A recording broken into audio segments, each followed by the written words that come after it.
Dia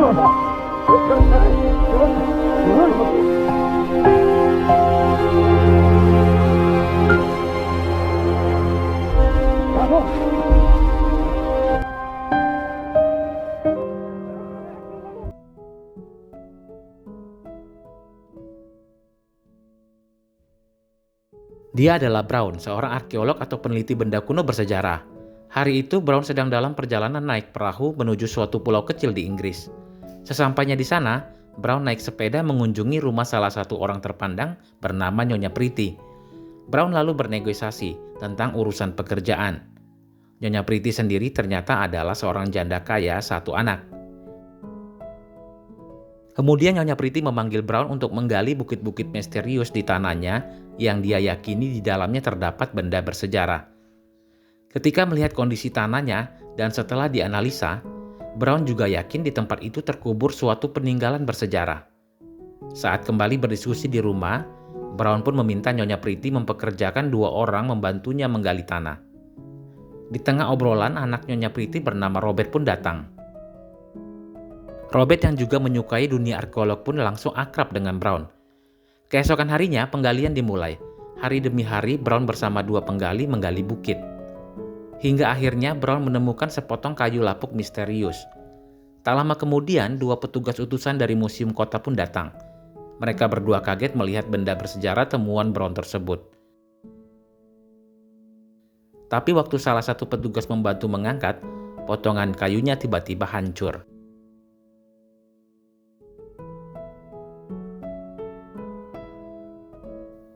Sementara itu di rumahnya Nyonya Pretty sedang menjamu 2 tamu utusan museum kota tadi.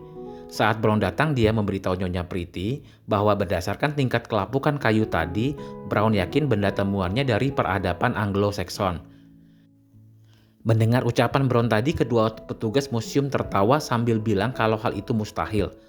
Mereka mengatakan belum ada satupun arkeolog di Inggris yang pernah menemukan benda peninggalan sejarah sebelum peradaban bangsa Viking.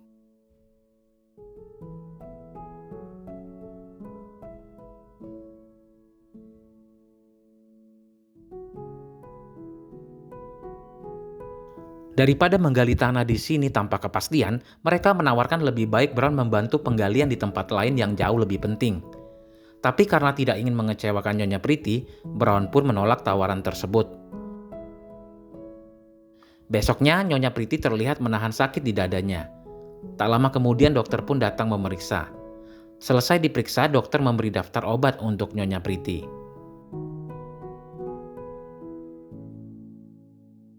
Di keesokan harinya, Nyonya Pretty memeriksa galian Brown.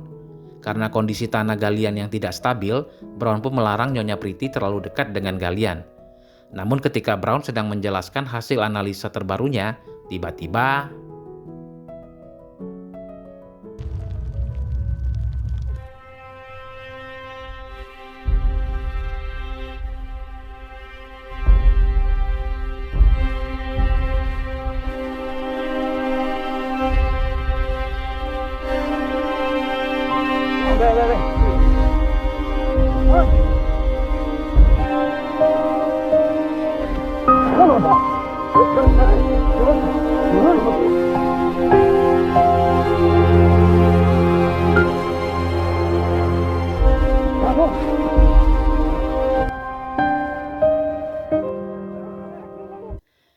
berhari-hari Brown serta 2 asistennya itu terus melanjutkan proyek penggalian.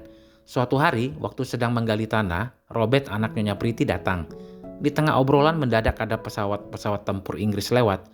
Tahun itu memang seperti tahun-tahun sebelumnya, Perang Dunia Kedua di mana para prajurit di berbagai negara sedang sibuk berlatih perang. Saat itu Robert bercerita, bila sudah dewasa nanti dia tak mau menjadi tentara sama seperti ayahnya.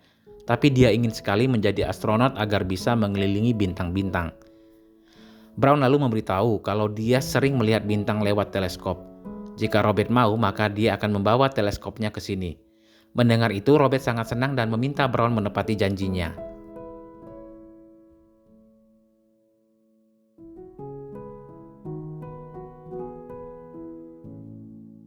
Hingga hari kemudian, Brown mengajak Nyonya Pretty dan Robert ke lokasi galian. Di sana, Nyonya Pretty kaget. Saat tahu ternyata dugaannya benar jika di tanahnya benar-benar ada peninggalan sejarah berbentuk perahu. Mereka semua pun terharu bercampur bahagia dan saling memberi selamat atas penemuan besar ini. Sore harinya setelah seharian menggali, pelayan Nyonya Priti memberitahu Brown kalau ada seorang tamu sedang menunggu di kamar. Ketika masuk kamar, ternyata tamunya adalah istri Brown sendiri bernama May. May kesana hanya untuk melihat kabar sang suami karena sudah berminggu-minggu tidak ada kabar. Mereka berdua kemudian menghabiskan waktu berkeliling halaman rumah Nyonya Priti. Di suatu malam, Brown terbangun karena mendengar hujan deras di luar. Brown bergegas untuk menutup perahu. Beruntung sepupunya Priti yang bernama Rory datang tepat waktu dan membantu Brown.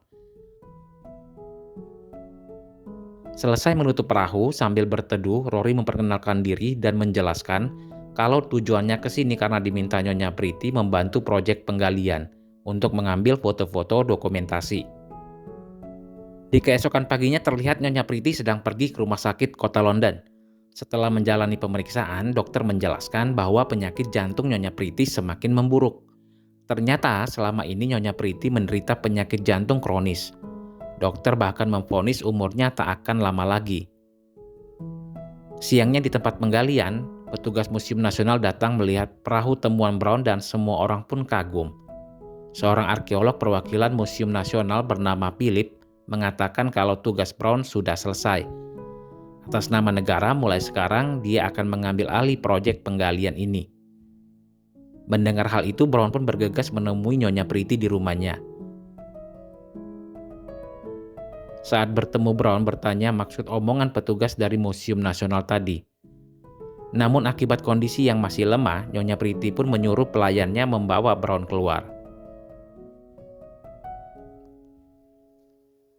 Esok harinya terlihat Brown berhenti bekerja dan pulang ke rumahnya dengan sepeda.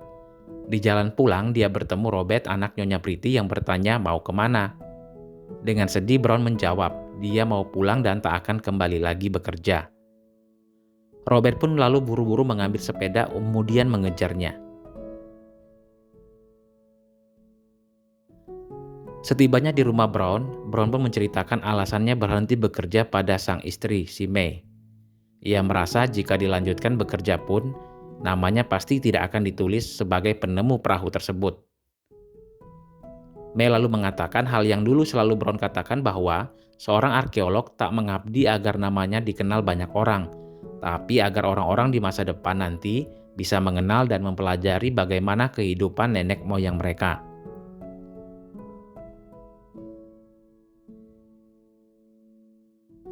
Di tengah obrolan tadi, Brown kaget melihat Robert menyusulnya naik sepeda.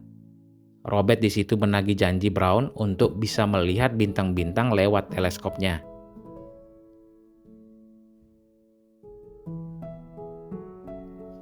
Beberapa jam berselang, tak lama kemudian Nyonya Priti pun datang menjemput Robert.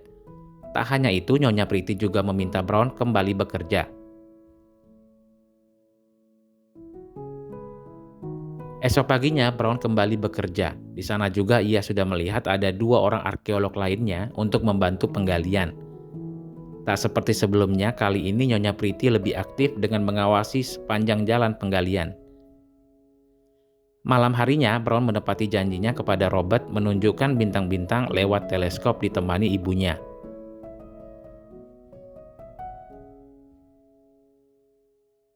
Beberapa hari kemudian ketika semua orang sibuk menggali, salah satu penggali berhasil menemukan suatu harta terpendam dari perahu itu.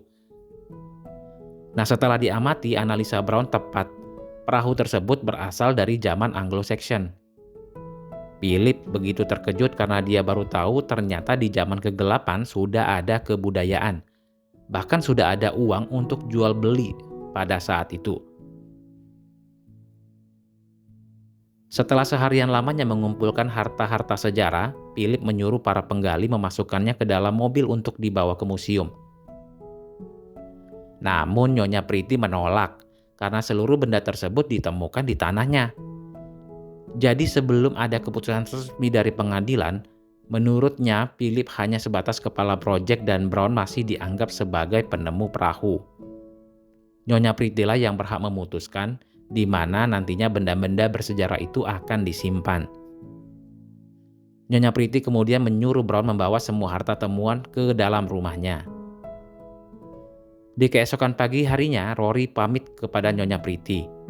Waktu Nyonya Priti nanya mau kemana, Rory menjawab kalau dia terpilih untuk ikut wajib militer membela negara ke medan perang. Mendengar hal itu, Nyonya Priti pun sangat kaget. Dia meminta Rory berjanji agar pulang dengan selamat, karena mungkin nanti hanya tinggal Rory lah ya satu-satunya keluarga yang Robert miliki bila Nyonya Priti sudah meninggal. Beberapa hari kemudian dari hasil keputusan persidangan, hakim menyatakan bahwa fosil perahu sepenuhnya adalah hak milik Nyonya Priti.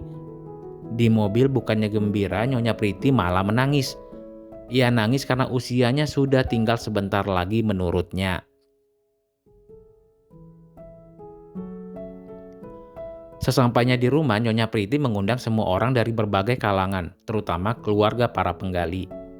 Dalam pidatonya, Nyonya Priti mengumumkan di hadapan seluruh tamu, termasuk wartawan, bahwa Brownlah orang pertama yang menemukan perahu bersejarah tersebut. Brown pun tersentuh kerja kerasnya ternyata dihargai selama ini oleh Nyonya Priti. Nah, selesai acara, Nyonya Priti mengajak Brown ke tempat perahu. Di sana Nyonya Priti mengatakan kalau dia akan memberikan harta-harta temuan dari perahu ini kepada Museum Nasional sebagai hadiah agar lebih banyak masyarakat yang bisa melihat. Mendengar keputusan Nyonya Priti, Brown pun setuju. Brown ngomong karena sekarang perang dunia akan dimulai, pihak Jerman pasti akan membombardir Inggris dan agar tak hancur, lebih baik perahunya dikubur kembali hingga perang selesai.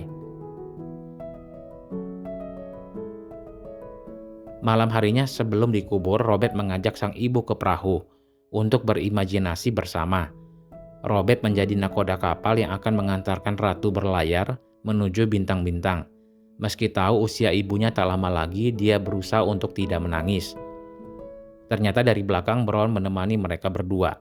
Malam itu di bawah luasnya langit, Robert dan ibunya pun menghabiskan malam bersama.